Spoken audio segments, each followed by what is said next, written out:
For the last 2 decades, it has been San Jose State's custom to invite an outstanding alumna or alumnus to speak to the graduating class. These alumni demonstrate the foundation they receive from their San Jose State University education and provide role models for you, our newest graduates. I wonder who among you will be one day stand here, a famous and successful graduate, addressing another class of graduating students. I hope you will include that possibility in the dreams for your future. Today's keynote speaker is Omid Kordestani, Senior Vice President of Global Sales and Business Development at Google. He joined Google in May 1999 as its business founder, leading the development and implementation of the company's initial business model. Since then, Omid has brought Google to profitability in record time, generating more than $6 billion, that's with a B, in revenue in 2005. In 2006, Time magazine named him one of 100 people who shape our world and called him the main brains behind Google's innovative and aggressive push to reach deals with multitude of partners and make big money through advertising. Mr. Kordestani has more than 20 years of high technology, consumer, and enterprise experience and is directly responsible for Google's worldwide revenue generation efforts as well as the day-to-day operations of the company's sales organization. He was born in Iran and moved to San Jose in 1979. He holds an MBA degree from Stanford Graduate School of Business and a Bachelor of Science in Electrical Engineering from San Jose State University in 1984. Ladies and gentlemen, it is my great pleasure to introduce your Mr. Google, Omid Kordestani. Thank you very much. How are you all feeling? Can I see a wave? All right. It's a privilege to be here with you today at your commencement and the 150th anniversary of this very special institution. I remember sitting in the same stadium for my graduation ceremony back in 1984. And I know very well that I face a big challenge today, as most of you will definitely not remember a single thing I say today. I figured I have 2 options. I can talk about you, or I can talk about me. I realize if I talk about me, the subject is of great interest to me, but maybe not to you. So I'll try to only talk about me as it relates to you. I recently read an article on the Y generation. Listen carefully, this is the part about you. You're a completely different generation. You are your own. And I can't decide whether I'm happy or scared for the way you've grown up. I realize this assumes you have grown up, and I know that about 80% of the males in the audience have not yet.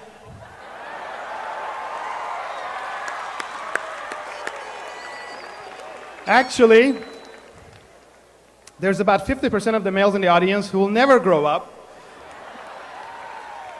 Ladies, please stay away from them. I asked President Kassing for a demographic profile of the graduating class, and it was helpful, but as Bono would say, I still couldn't find what I was looking for.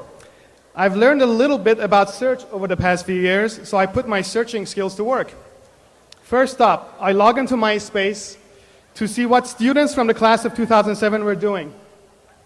Wow, I'm not going to tell your parents, but you should really keep that kind of stuff under the radar, gang.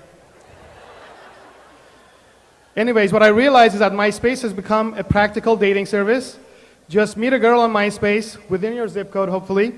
Look her up on Facebook to see what her friends say about her. Search for her name on LinkedIn to find out her career goals. Find her Flickr account to see what she really looks like and if she has cute friends. And then, of course, you Google her to see what she has done with her life up until now. With all that information at your fingertips, I'm not sure what you would talk about on the first date. So you may not even be able to go on an actual date. Just send your alter ego on a Second Life virtual reality date and let your digital self figure it out. Is that how it works?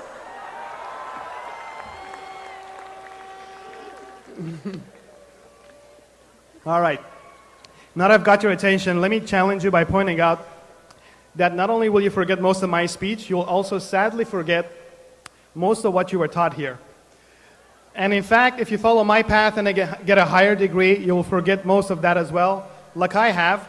16 years out of Stanford Business School, over $100,000 of my parents' hard-earned cash, and loads of students' loan later, and I have no detailed memory of anything I learned. So what helped me to succeed then? This morning I want to tell you about a few key moments. I call them aha moments that I've had throughout my life, and I'm sure you have already had a few yourself. These are points in time in my personal history when all the pieces of the puzzle came together and the light bulb switched on for me. My first aha: to keep my edge, I must think and act like an immigrant. Stay with me. All right. There's a special optimism and drive that I have benefited from and continue to rely on that I want all of you to find. This country was founded by immigrants. The genes of that unbounded optimism and free thought are in all of you. Our incredible Constitution and Bill of Rights, perhaps the most precious written words and framework for a society, are examples of the human achievement that is possible when you benefit from the kind of optimism that I want you to find within yourselves. I think I was 14 when I realized it matters more how brave your mother is than where you were born. I was born in Tehran, the capital of Iran, a beautiful country with some of the most hospitable people you can find on the planet and more than 5,000 years of history. Unfortunately today, it is also working through a complicated mix of religion and politics internally and geopolitical challenges in the region. Optimism there today is alive and well in the hearts of the 70% of the population, just like you, who are under the age 30. I was 14 when we left Iran, a few years after we lost my father to cancer. My mother wanted to make sure my brother and I had unhindered access to education. So we had left Iran and were staying in England and planning to take up residence in the UK when my aha moment came. I'm sure many commencement speakers probably quote Abraham Lincoln or Plato. But today I'm going to tell you that it wasn't a former president or philosopher that inspired my aha. No, for me, it was a hit American TV show about a middle-class African-American couple known as the Jeffersons. There was this incredible optimism that came through the show, and that hope is what drew me to this country. Even the Jeffersons theme song was inspiring. It was called Moving On Up. I had originally planned to sing it for you in case you have missed the reruns, but my 10-year-old daughter begged me not to. What the show embodied, what it illustrated for me, was a family pursuing the American dream, and they were moving on up. My image of the United States at the time came from the show, and it all looked very exciting in Manhattan, New York. One night, just 1 month into settling into our new home in England, I was dreaming of Manhattan.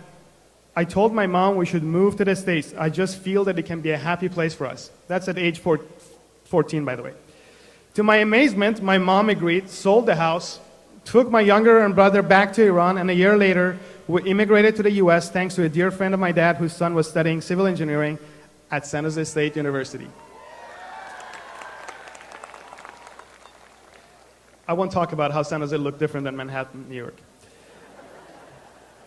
There is something very special about being an immigrant in the US. You come here and you just don't believe anyone or anything can make you fail. It is shocking how much confidence you have as an immigrant.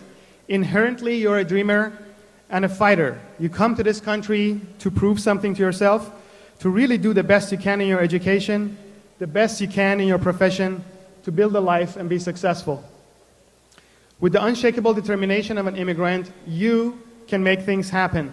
So I encourage all of you, those who were born here and those who were not, to act like an immigrant and think like one. Don't let anybody tell you that there is some obstacle that you can't overcome or some dream that you cannot realize. Believe in your immigrant roots, embrace and nurture that edge, and act on your aha moments. My second aha: follow your instincts, not the money. I'm a huge believer in following your intuition and the power of that little voice inside of you. You make good decisions if you follow your passion and don't base your decisions on money. I have probably one of the best jobs in the world. I work at Google and I love it because it's fun. I'm the business chief, and some call me the business founder. My job is about running Google's revenue and partnership operations, so basically anything that touches our customers and our partners is my job. Roughly half the employees of Google, that's about 6,000 people, in about 70 offices around the world work in my organization. And when I jump out of bed, that's what keeps me excited to walk, drive, or fly to my job every morning. I do a lot of flying. These days I look like a plane. Google is a fantastic place to be, but I'm 100% certain that I would not be there if I hadn't listened to my gut or if I had let money get in the way.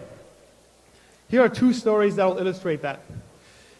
As an undergrad here at San Jose State, I studied electrical engineering. That's what you do when you come from Iran. You either study engineering or medicine.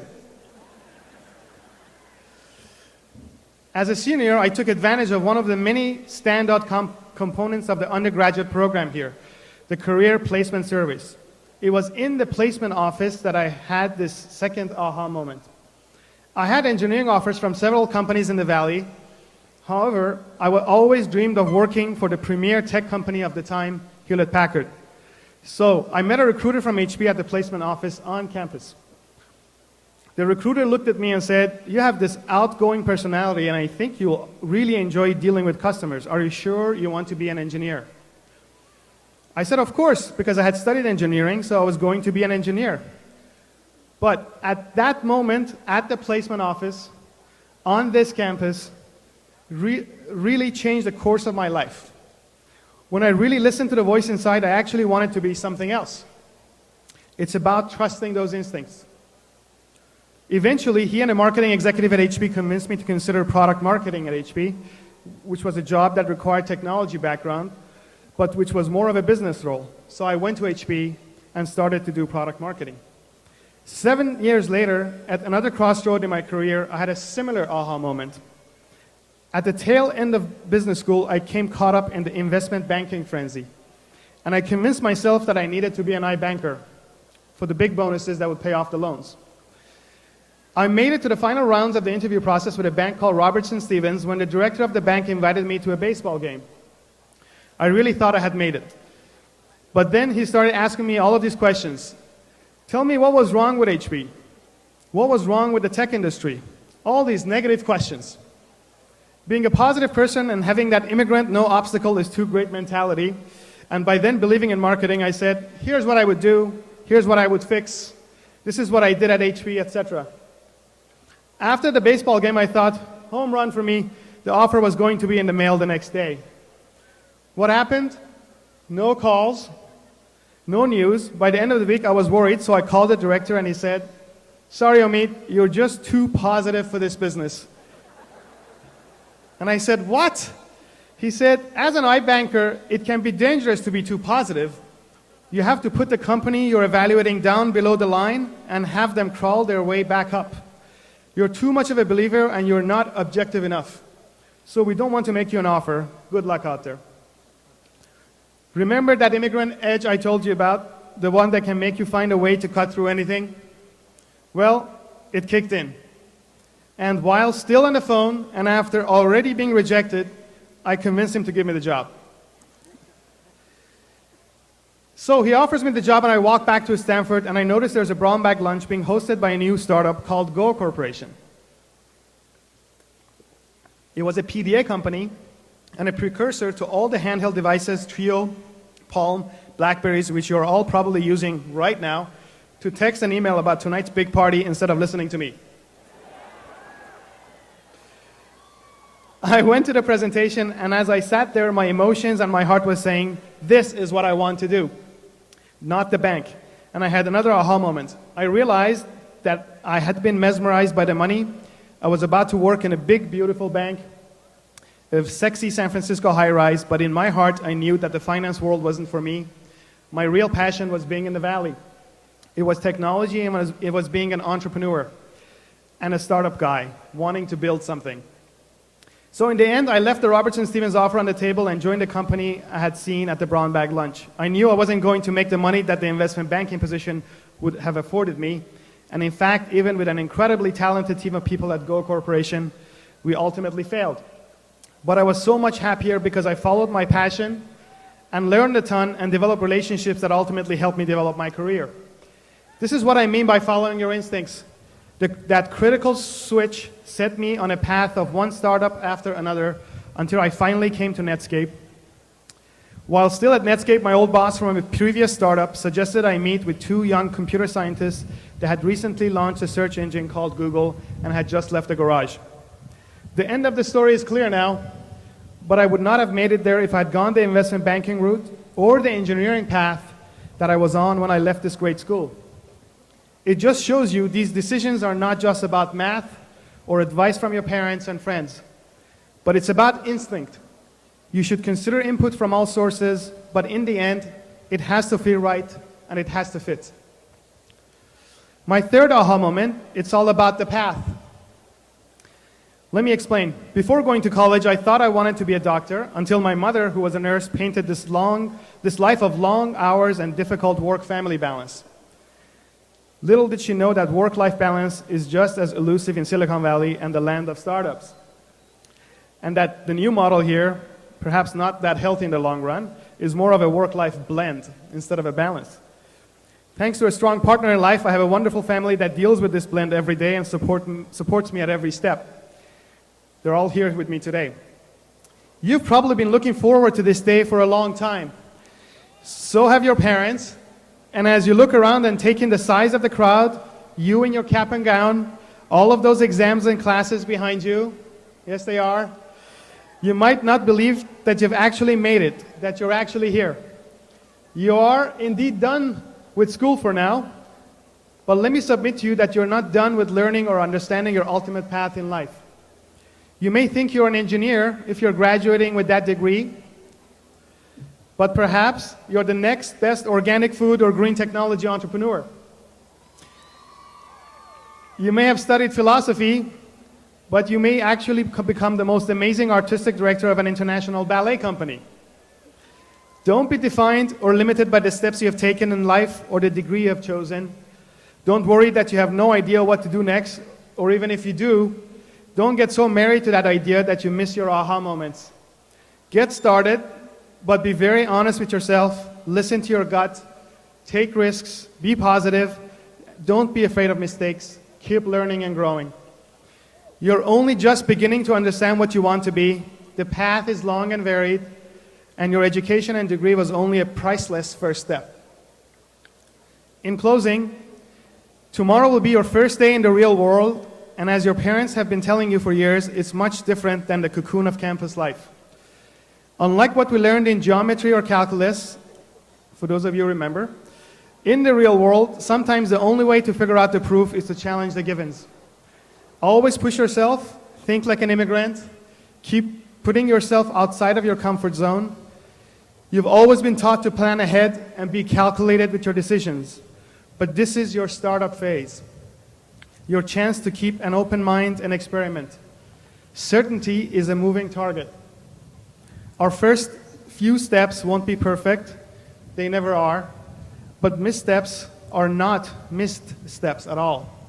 They are opportunities for learning and a new perspective. I would like to leave you with one last thought. I went to my son's second grade class this year, and his teacher, Mrs. Woodbridge, was talking about her philosophy based on lessons from 5-year-olds to 95-year-olds. Sitting at my son's desk, I learned an important lesson that can sum up all the advice I have given you today. In life, you make the small decisions with your head and the big decisions with your heart. Follow your heart and do listen to those aha moments in life. Congratulations and all the best to you.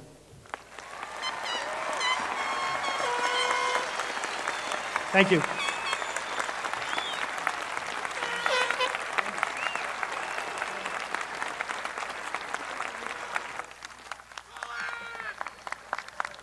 Omid, thank you very much for those wonderful, thoughtful remarks. Thank you very much. We're very proud of you.